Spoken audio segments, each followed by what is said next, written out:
मेरी मम्मी ने कहा कि बेटा थोड़ा सा पढ़ लो कि बस तुम 12th में पास हो जाओ। फिर मैंने कुछ टॉपर्स की स्ट्रेटजीज वगैरह देखनी चालू करी कि मुझे लगा कि ये चीजें कैसे करते हैं, मुझे भी ऐसा करना चाहिए क्या। तो उनकी भी मैंने बातें सुनी, लेकिन वो होता है ना कि जो इंटेलिजेंट होता है बंदा उसके लिए वो स्टडीज अलग होती हैं। लेकिन मैं एक एवरेज स्टूडेंट था, जहाँ पे मेरे मार्क्स पार्ट टेस्ट में 650 आ रहे थे, वहाँ पे रैंकर्स में मैं 600 प्लस जस्ट डांटता हूँ और अभी भी बहुत सारे बच्चों से अपने कोचिंग में पीछे ही था। सबसे जो मेरे लिए मोस्ट इंपॉर्टेंट स्ट्रेटजी यही थी कि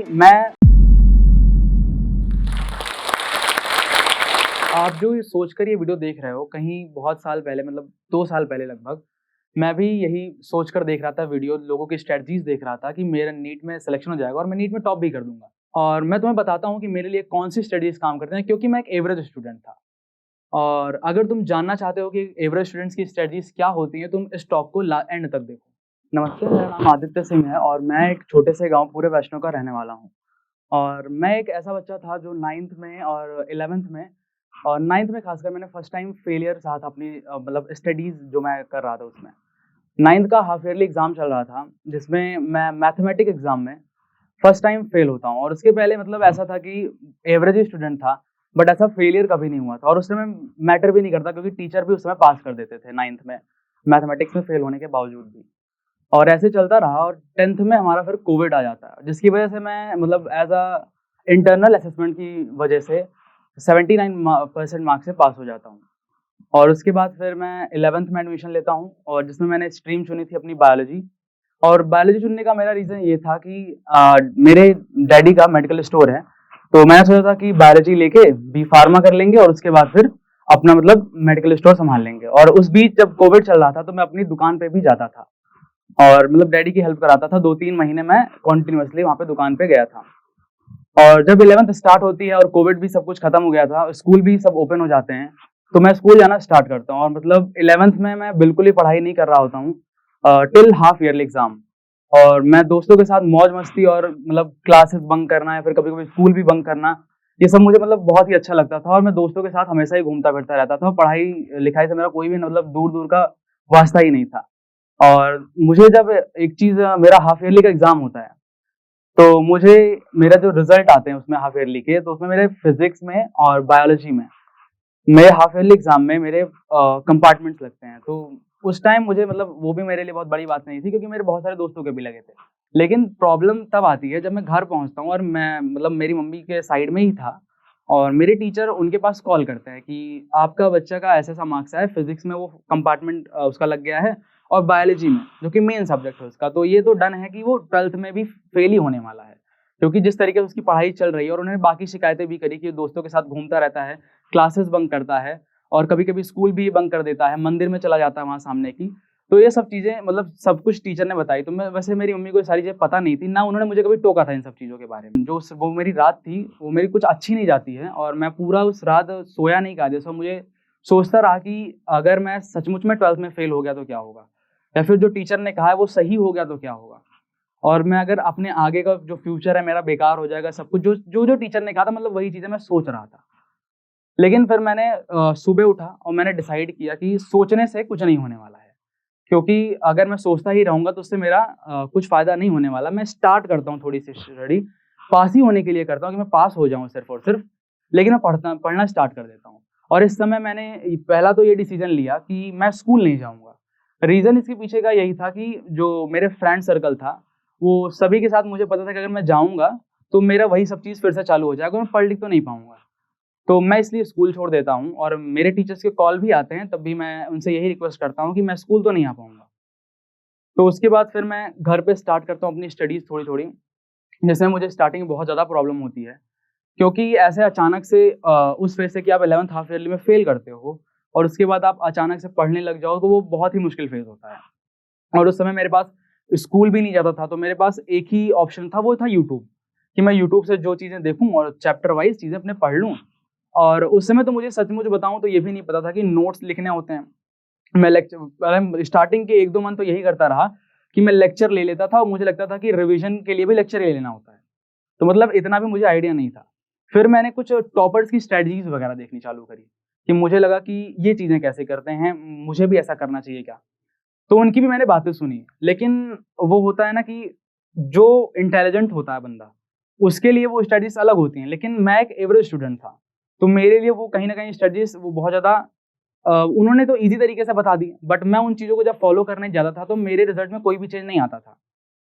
लेकिन फिर मैं धीरे-धीरे और सीखा और मैंने खुद की अपनी स्ट्रैटेजीज़ बनानी चालू करी। जो मुझे लगता था कि अगर टॉपर्स के लिए इतना काफ़ी है, तो मेरे लिए कुछ और हाई मुझे करना होगा, जो मेरे लिए काफ़ी होगा। क्योंकि मेरा जो लेवल है अभी वो नेगेटिव में चल रहा था, क्योंकि मैं एक फेल बच्चा था, जो अभी सोच रहा हूँ कि मैं 12th में टॉप कर दूँगा।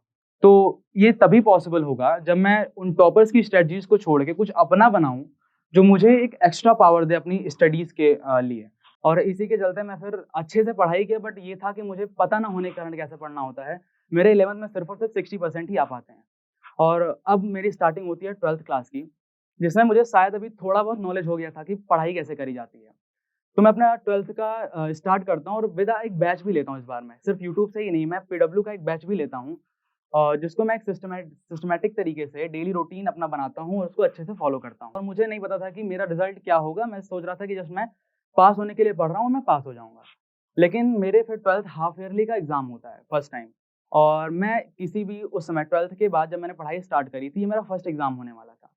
और मुझे ऐसा कोई अंदाज़ा नहीं था कि मेरा मतलब स्कोर क्या होगा, मुझे लग रहा था कि बस अच्छे स्कोर से मैं पास हो जाऊँगा। बट जो रिज़ल्ट आता है वो मतलब मुझे भी बहुत ज़्यादा शॉकिंग लगता है कि मतलब मुझे खुद ही नहीं पता था कि मेरा इतना अच्छा आ सकता है। मेरा जो फिज़िक्स जो मेरा वीकेस्ट सब्जेक्ट था, उसमें मैं 70 में से 68 मार्क्स स्कोर करता हूँ, जिसमें मैथमेटिक्स के सेक्शन में भी उसमें से किसी बच्चों ने स्कोर नहीं किया था। तो उस मतलब उस टाइम मुझे ये लगने लगा था कि अब मेरे से सिर्फ़ मतलब पास करना ही नहीं, मैं टॉप भी कर सकता हूँ एग्ज़ाम को, और इनफैक्ट मैं नीट भी क्लियर कर सकता हूँ। तो तब मैंने एक डिसीज़न लिया कि हाँ, मैं नीट क्लियर कर सकता हूँ, और मेरे उस समय के स्कूल में फिज़िक्स टीचर थे, उन्होंने कहा था कि तुमने कॉपी कुछ इस तरीके से लिखी है कि जैसे एक डिस्ट्रिक्ट टॉपर या फिर ऑल इंडिया टॉपर लिखता है, उस तरीके से तुमने कॉपी को अपनी ऑर्गनाइज़ किया था। तो उससे भी मुझे बहुत ज़्यादा कॉन्फिडेंस मिला, और उसके बाद फिर मैंने 12th बोर्ड्स के लिए भी पढ़ा और साथ में नीट के लिए भी पढ़ रहा था थोड़ा बहुत। लेकिन मुझे कहीं न कहीं ये पता था कि मेरा नीट नहीं होने वाला, रीज़न था इसके पीछे का कि मेरा 11th पूरी ही बेकार थी। और लेकिन फिर मैं कोशिश किया और फिर मैंने 12th का बोर्ड एग्ज़ाम दिया, जिसमें मेरे 95% आते हैं, और उससे मेरे पेरेंट्स को बहुत ज़्यादा खुशी मिलती है, और वो उनको लगता है कि ये अभी अगर 12th में मतलब 11th में 60% से 95% ला सकता है 12th में, तो वो नीट भी आराम से क्लियर कर लेगा। बट मुझे पता था कि मेरा नहीं होगा, और मैं नीट 2023 में 320 मार्क्स ही स्कोर कर पाता हूँ। और लेकिन अब तक मुझे ये सीख मिल चुकी थी कि नीट की प्रिपरेशन भी कैसे करनी है और 12th कैसे करना है, मतलब सारे सब्जेक्ट की मुझे एक नॉलेज हो गई थी कि क्या कैसे कुछ पढ़ना होता है। और इस बार मैंने अपनी कुछ गलतियाँ जो थी नीट 23 के लिए और नीट 24 के लिए, जो उसको मैंने गलतियों को देखा और उसमें सुधार किया बहुत ज़्यादा। और नीट 24 में मैंने एक बहुत ही मतलब कह सकते हो टफ प्लान बनाया था अपने लिए, कि मुझे पता था कि मैं एक एवरेज स्टूडेंट हूँ। मुझे कोई ऐसा टॉपर की स्ट्रैटेजी वगैरह मेरे लिए काम नहीं करने वाली। मैं कितना भी देख लूँ, वो एक मतलब वो इंटेलिजेंट होते हैं, उनके लिए एक ऊपर-ऊपर की चीज़ों में काम हो जाता है। But I have to make my own strategy जो मेरे लिए काम करेगी, क्योंकि मैं एक एवरेज स्टूडेंट हूँ। तो मैंने अगर देखता था कि जैसे टॉपर्स बोलते थे कि नोट्स को अगर 3-4 टाइम रिवाइज़ करो, तो मैं उसको और टाइम्स रिवाइज़ करने की कोशिश करता था। क्योंकि मुझे लगता था कि उनके लिए सफिशिएंट होगा, बट मेरे लिए सफिशिएंट नहीं है।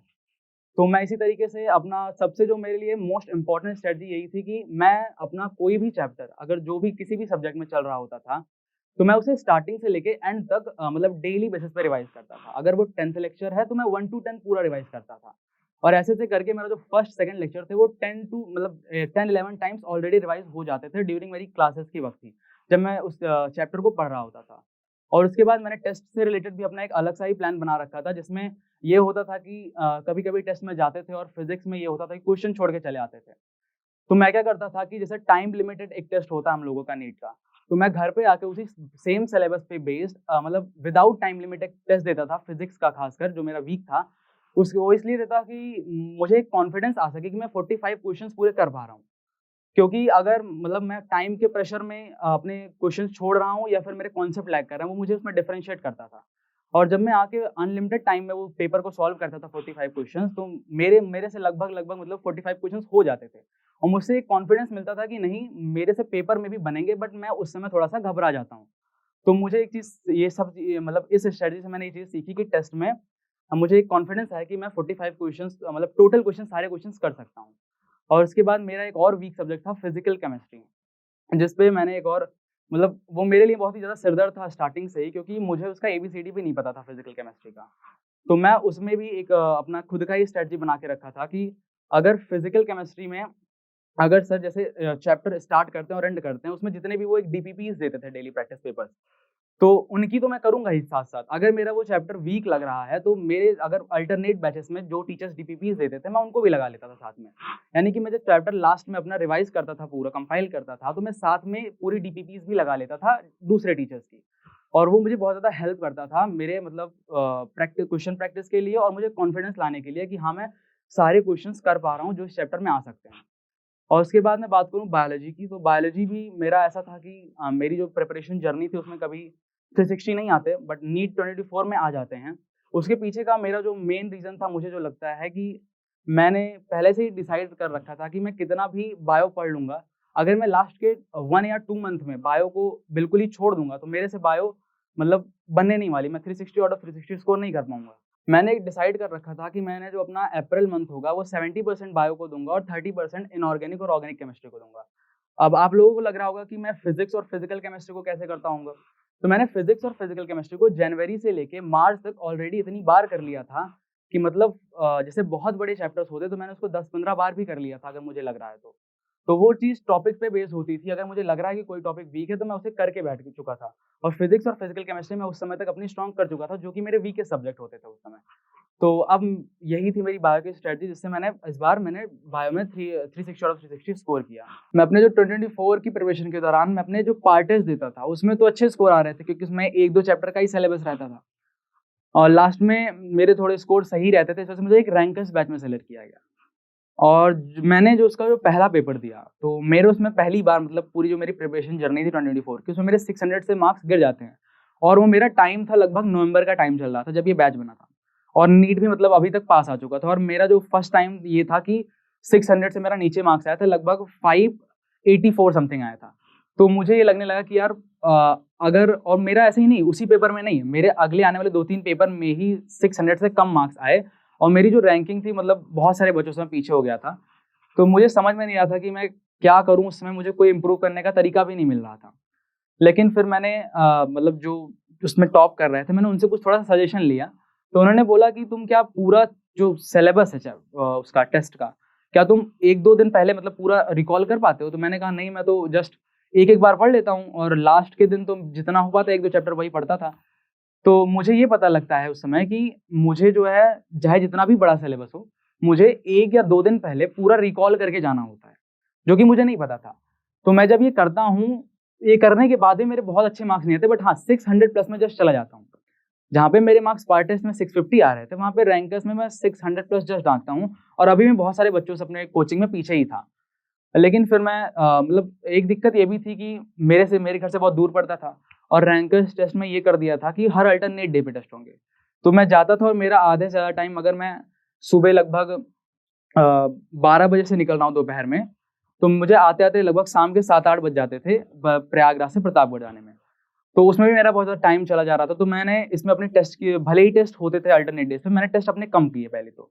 मैंने डिसाइड किया जैसे कि मेरे आज 20 को टेस्ट है और अल्टरनेट डेज़ पे होंगे, तो मैंने एक 30 जो डेट है, उस तारीख के मैंने टेस्ट को टारगेट किया कि हाँ, चलो मैं 30 वाले टेस्ट के लिए अपना प्रिपेयर करूँगा। क्योंकि मैं अल्टरनेट डेज़ पे जाके रोज़ दे नहीं पाऊँगा, क्योंकि मेरा बहुत दूर सेंटर होता है।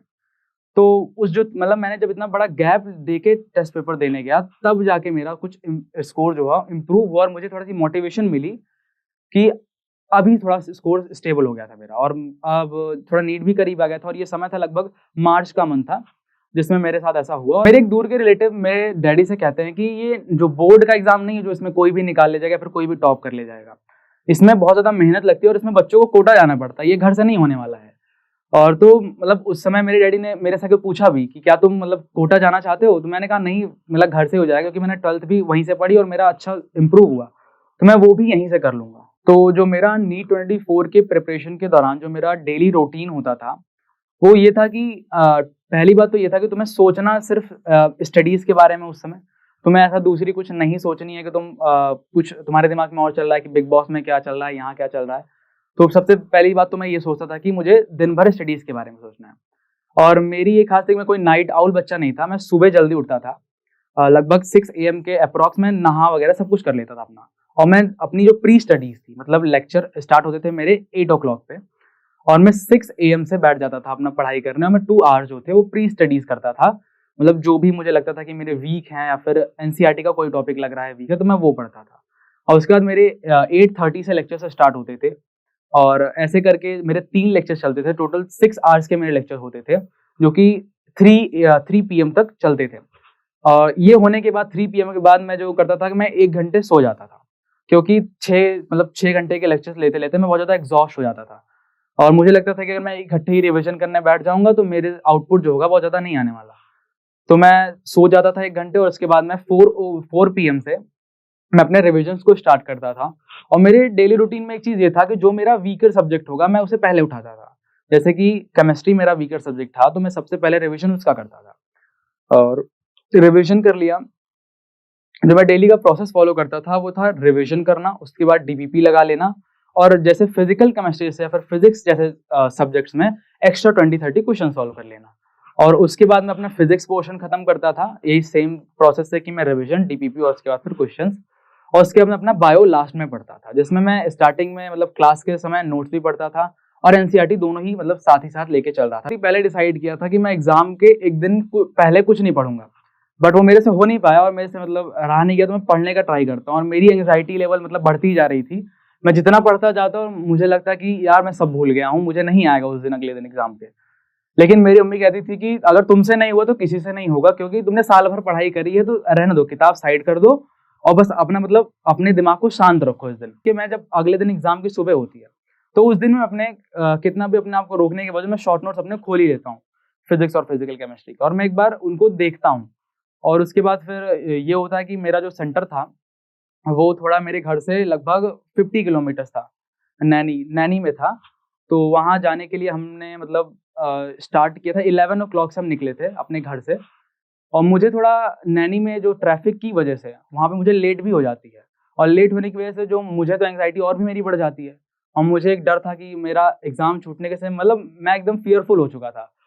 तो कैसे-कैसे करके उस दिन ये हुआ था शायद ऐसा कुछ कि ट्रैफिक की वजह से ही सेंटर में जो टाइमिंग थी, वो एक्सटेंड कर दी गई। एग्ज़ाम सेंटर में मतलब 2 मिनट लेट था, उसके बाद में मुझे जाने दिया जाता है।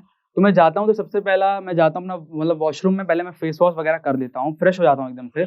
और उसके बाद मैं क्लास में आता हूँ, अपने बैठ जाता हूँ। थोड़ा सा पानी वगैरह पी एकदम मतलब मैं काम डाउन करता हूँ अपने आप को कि अभी जो हो गया, थोड़ा बहुत लेट ही तो था। अब जो 15 मिनट है अपने आप को एकदम शांत कर लो, क्योंकि अगर तुम ज़रा-सा भी टेंस्ड रहोगे तो तुम्हारे अगले आने वाले 3 आवर्स 20 मिनट्स पूरे के पूरे बेकार हो जाएँगे। तो फिर मैं स्टार्ट करता हूँ और जो पे शायद जो मुझे उस दिन पावर मिली वो इससे मिली कि जो मैंने पेपर देखा पहली बार, और मैंने बायो सेक्शन पहले खोला और वो मुझे ऐसा लग रहा था कि मुझे सारा ही कुछ आता है। तो उससे मुझे ये लगा कि नहीं, अब आसान लग रहा है और अब हो जाएगा। जहाँ मुझे लग रहा था कि मेरा पेपर छूटने वाला है, वहाँ अब लग रहा था कि नहीं, अब आसानी से सिलेक्शन तो मैं पक्का कर लूँगा। तो मैं स्टार्ट करता हूँ और मैं बायो को अपने हमेशा की तरह जैसे मैं टेस्ट में करता था, 45 या 40 मिनट्स के अंदर मैं अपनी बायो पूरी सॉल्व कर लेता हूँ। और उसके बाद मैं अपना सॉल्व करता हूँ केमिस्ट्री को। और मेरी जो केमिस्ट्री थी वो हमेशा की प्रॉब्लम थी, क्योंकि मैं उसमें बहुत ज़्यादा सिली मिस्टेक्स करता था। तो वही चीज़ें मैंने इसमें रिपीट करी। और रीज़न इसके पीछे का ये भी था कि थोड़ा मैं जल्दबाजी में था केमिस्ट्री को करते वक़्त। लेकिन फिज़िक्स को मैंने थोड़ा सही से किया और फिज़िक्स इस बार की थोड़ी अच्छी भी आई थी। तो थोड़ा उसमें टाइम गया मेरा और लास्ट में बट मेरे 10 मिनट्स बच रहे थे, जो मुझे ओएमआर वगैरह भरने के बाद। और मैंने अगर मैं बात करूँ कि मैंने पेपर पूरा सॉल्व कब तक कर लिया था, तो मैंने पेपर जो सॉल्व करने में मुझे टाइम लगा लगभग 2 एंड हाफ आवर लगे होंगे। जिसके बाद मैंने अपने हाफ और ओएमआर्स भरते वक़्त अपना पेपर पूरा से अच्छे से रीचेक किया था और उसके बाद में मेरे पास 10-15 मिनट्स बच रहे थे। तो ये सब चीज़ें थी और मुझे पता था कि जैसे कि मेरे फैमिली वाले पूरा टेंशन में होंगे कि मेरा पेपर कैसा गया होगा। तो मैं निकलता हूँ तो मेरे जो अंकल आए थे पेपर दिलाने, तो वो मतलब दूर थे, बहुत ज़्यादा भीड़ थी। तो मैं एक दूसरे अंकल का फ़ोन माँग के अपने डैडी को सबसे पहले फ़ोन करता हूँ। मैं मतलब यही था कि उनको पहले बता दूँ कि हाँ, मैंने सब कर लिया है, क्योंकि वो टेंशन में होंगे मुझे लग रहा था। तो मैंने अंकल जी से फ़ोन माँगा और उनको फ़ोन करके इतना बोला कि मैंने एक भी क्वेश्चन नहीं छोड़ा, मैंने सारा कर दिया है। तो मेरे डैडी का पहला ये रिएक्शन था कि सही बताओ। मेरे डैडी ने पहले जो मुझसे ये क्वेश्चन पूछा कि सही बताओ, मतलब सारा कर दिए? तो मैंने कहा हाँ, मैंने मतलब सारा कर दिया, पेपर ईज़ी आया था। तो उन्होंने बोला अच्छा ठीक है। मतलब उन्होंने फिर मम्मी को मेरी बताया, तो मम्मी भी मेरी खुश हो गए और मतलब फिर घर में थोड़ा अच्छा माहौल था। और जो मैंने ये बोल दिया था कि मेरा सारा ही मतलब सारा ही मैंने क्वेश्चन कर दिया है, तो मेरे डैडी को लग गया था कि इसका 700 प्लस चला जाएगा। लेकिन वो होती ना थोड़ी बहुत सिली मिस्टेक्स हो गई मेरी केमिस्ट्री में जो हमेशा होती थी। मेरे 7-8 क्वेश्चन सिली मिस्टेक में जाने की वजह से मैं 680 मार्क्स स्कोर कर पाया और आके ही मैं शाम को मिला लेता हूँ आंसर की से।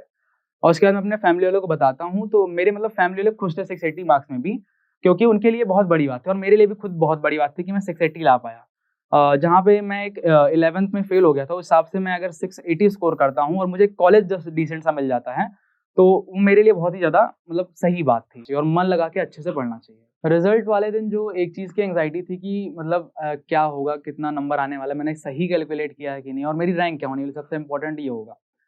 और जो मैं नंबर देखता हूँ, तो नंबर सेम ही रहते हैं मेरे, जो कि 680 में जो इतना मैंने कैलकुलेट किया था वो उतने ही थे। और फैमिली वालों ने भी देख रखा था और उनको अब ये श्योर हो गया कि हाँ 680 ही आ रहे हैं इसके। और अब मतलब वो बहुत खुश थे और अब लोगों से बता भी सकते थे कि हाँ मेरे बच्चे के 680 आ गए हैं, वो डॉक्टर बनने जा रहा है। और ऐसे बहुत सारे लोगों ने मेरे डैडी को कांग्रेचुलेट किया और मेरे डैडी सच में उसमें मतलब बहुत ही ज़्यादा खुश थे। और वो खुद भी मतलब लोगों से बता रहे थे, मतलब गर्व से बता रहे थे कि हाँ आदित्य का 680 मार्क्स है, वो डॉक्टर बनने जा रहा है। और मेरे डैडी से मेडिकल स्टोर में है, तो उनसे मतलब बहुत सारे डॉक्टर से कनेक्टेड है वो। तो उनके पास कई सारे डॉक्टर्स के फ़ोन आए, उन्होंने कहा कि आदित्य से बात कराओ ऐसा-वैसा, तो मुझसे भी बात कराई। तो मैंने मतलब उन्होंने भी बहुत सारी कांग्रेचुलेशंस वगैरह दी है। मैं आपको अंत में जोश टॉक के मन से ये बताना चाहता हूँ कि जो गलतियाँ मैंने दोहराई वो आप ना दोहराओ और अपनी पूरी जर्नी में कंसिस्टेंट रहो, डिसिप्लिन्ड रहो और अपने चीज़ों को रिवाइज़ करते हुए चलो और आप भी नीट क्रैक कर सकते हो, जैसा कि मैंने करा। हेलो एस्पिरेंट्स, हम में से बहुतों का सपना है नीट एग्जाम क्लियर करके देश के टॉप मोस्ट मेडिकल कॉलेजेस में एडमिशन लेना और डॉक्टर बनना।